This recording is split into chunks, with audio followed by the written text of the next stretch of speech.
Okay, let's be clear. This video aims to provide a different scenario. We are not here to tell you how you must think, but to discuss and exchange points of view. So if you want to have a different angle on the Syrian scenario, you are in the right place. However, if you think you possess the absolute truth, like God, please skip this video and move on. Today we tackle a startling development that has left analysts and policymakers alike scratching their heads. Syria's alarming and rapid collapse. Once seen as a resilient player in the complex dynamics of the Middle East, this turn of events raises significant questions. How did a country that withstood more than a decade of conflict and intervention now find itself in such a precarious state? And more importantly, could this be the result of a deliberate geopolitical strategy? By the end of this episode, we will explore if Syria's collapse connects to the bigger plans of BRICS nations. Drawing from Alex Krainer's insights, a seasoned market analyst and trader, we will dive into the history, regional shifts, and how this could shake the global order. Stay with us. So, Syria fell in just 10 days. December 9th, the news broke. Damascus gone, Bashar al-Assad ousted, and Hayat Tahrir al-Sham, Jabhat al-Nusra's evolved form, blazing through the country. The scale: 200,000 Syrian military personnel, completely outnumbering Hayat Tahrir al-Sham's estimated 15 to 20,000 fighters, melted away without resistance. Not one stronghold put up a serious fight. None. What happened to Syria's resilience? This is the same Assad regime that stood firm for 4 years against US proxies, Al-Qaeda, ISIS, and others, only getting Russian reinforcements in 2015. By December 2016, they had broken the siege of Aleppo. With 8 years to regroup and reinforce, how do they collapse now? Corruption? Disarray? Maybe partly true, but it doesn't explain everything.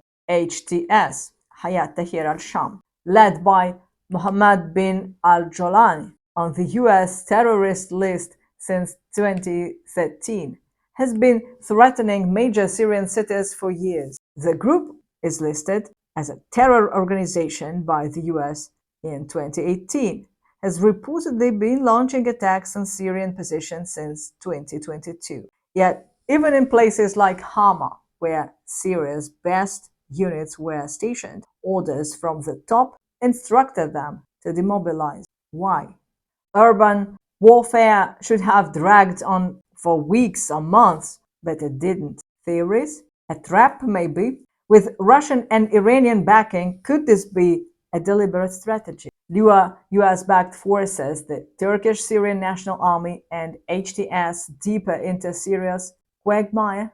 The coordination, the timing, it all feels too deliberate to dismiss as simple failure. What's the end game here? Let's try to connect the dots. This conflict in Syria, it's tied to the bigger picture: Ukraine, geopolitics, and more. On November 29th, just 2 days after HTS launched the offensive, on November 27th, Putin made a striking statement. He dismissed any idea of a ceasefire in Ukraine, insisting on a final resolution. Translation: a complete overhaul of Eurasian security dynamics, shaking up the architecture built on British geopolitical strategy, like Mackinday's heartland theory and the crescent of crisis. This isn't just a Russian ambition. The Shanghai Cooperation Organization, SCO, Iran, China, and even India share a stake on top-playing Western influence. Syria especially is critical. The stage is set. Turkish, US proxies, HTS, and other factions are drawn into a chaotic battlefield, fighting not just Assad, but each other. HTS is splintering, moderates versus hardliners.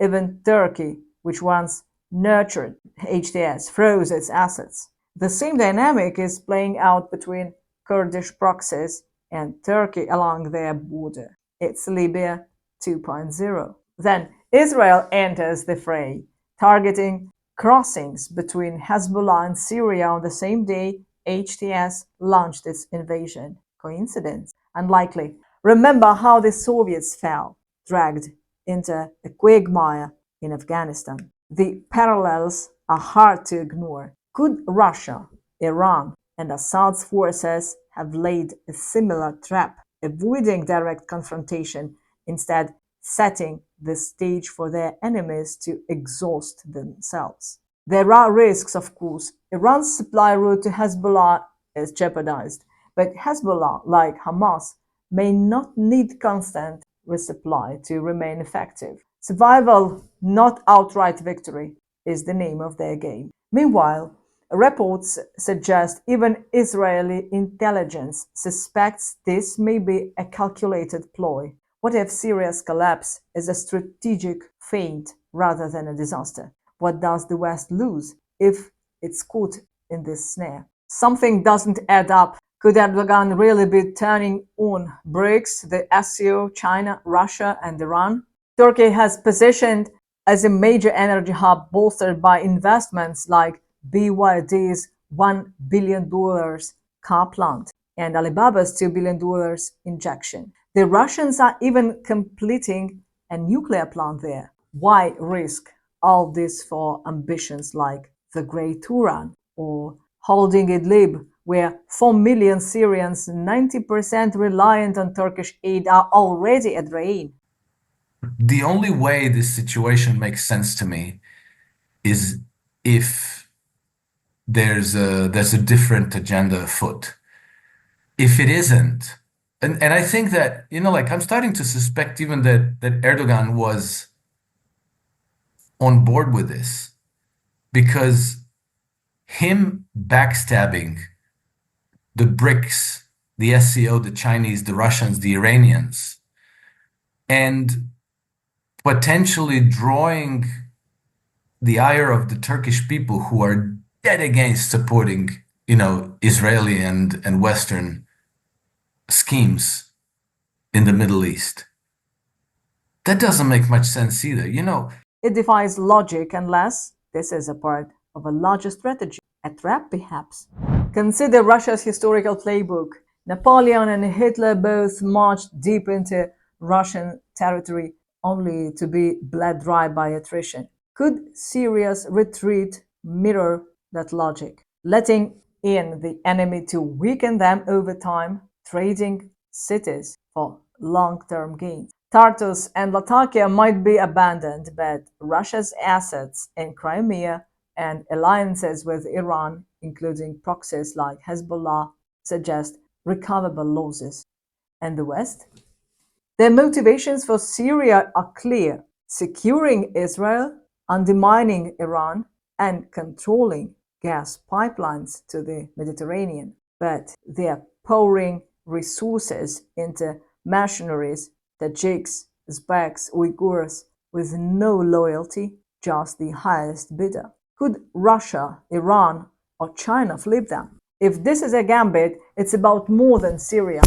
It's about ejecting Western influence from the Middle East entirely. Whether it's working, time will tell, but it's a high-stakes, deeply layered game. Syria's sudden fail, brilliant victory, or deliberate bait? At first glance, it looks like a Western masterstroke. In 10 days, the US, Britain, France, Turkey, and Israel achieved what seemed impossible. But rewind the clock to 1993 and the Woolworths Doctrine, which aimed to secure a permanent unipolar world. 30 years later, are they closer to this new American century? Hardly. Russia has re-emerged, China is ascendant, and Iran remains defiant. Even Ukraine, a critical front, has effectively been lost. Now Syria, a supposed prize, seems to have dropped conventionally into their lap. But is it really a win? What if this is a trap?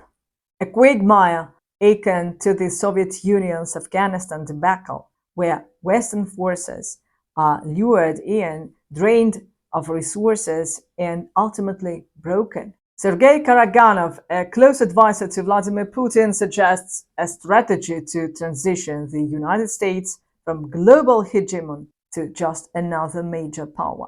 Could Syria be part of that plan? A lure to bog down Western proxies, escalate costs, and redraw the geopolitical map? If so, the implications are vast. Years of attrition warfare could disrupt Middle Eastern oil flows, destabilizing Gulf countries and even Lebanon. Higher energy prices seem inevitable. Precious metals like gold and silver will likely soar. Western currencies, the euro, yen, and British pound, may weaken further, though the US dollar could fare slightly better. Interest rates, particularly in Europe and Japan, are bound to rise. This isn't new. When the US abandoned Afghanistan in 2021, it marked the beginning of this shift. Over the past 3 years, US treasuries have fallen by half the rate of European and British bonds. The US strategy seems clear: cushion its fall by using Europe, Britain, and Japan as economic airbags. Is this a tactical retreat or the start of something much larger? Time will tell. Now let's unpack Trump's recent Syria tweet. He condemned Assad, pleasing the neocons, but then closed with a curveball. The US shouldn't get involved. What's going on? Is this a subtle nod to NATO's Hegelian play, arming Al-Qaeda proxies to justify intervention? Or is Trump signaling he sees through it but won't commit? Interpreting Trump here is tough. He speaks to two audiences, his base and the deep state. Actions? They are telling. On foreign policy, his rhetoric is chaotic, but his track record, North Korea, Afghanistan, NATO, leans toward scaling back American imperial reach. The messaging? Likely a survival strategy to keep establishment forces from escalating against him, especially with whispers of martial law or wars before January 20. Desperation looms in the West. Regime changes in Bangladesh, color revolution in Georgia, potential false flag attacks, Syria's fall, framed as a security threat, seems primed to force US military involvement, neatly tying the next administration to endless war. This is calculated. The chaos isn't random. It looks like the current situation in Syria fits the theories we just discussed, and we are still at the beginning. Israeli airstrikes on the port city of Latakia have damaged the Syrian navy and destroyed important military sites, leaving the new HTS-led government in Damascus with no time to prepare. The UK now says that the HTS is no longer a terrorist group and supports regime change in Syria, but at the same time, it says it supports Israel's right to defend itself and ensure security while Israel invades southern Syria and bombs Syria's military capabilities to ensure security. Meanwhile, Erdogan is keen to get his agenda done, which includes taking down the Kurds and ISIS, but Israel wants the attacks on Kurds to stop. The war isn't over yet and things are getting more complicated. Here is the warning. Between now and the Trump presidency inauguration, a high-casualty false flag could target Russia to ignite broader conflict, possibly World War III. So stay skeptical, watch actions, not rhetoric. Now, share your thoughts on this scenario and don't forget to like, share, and subscribe. Thanks for watching.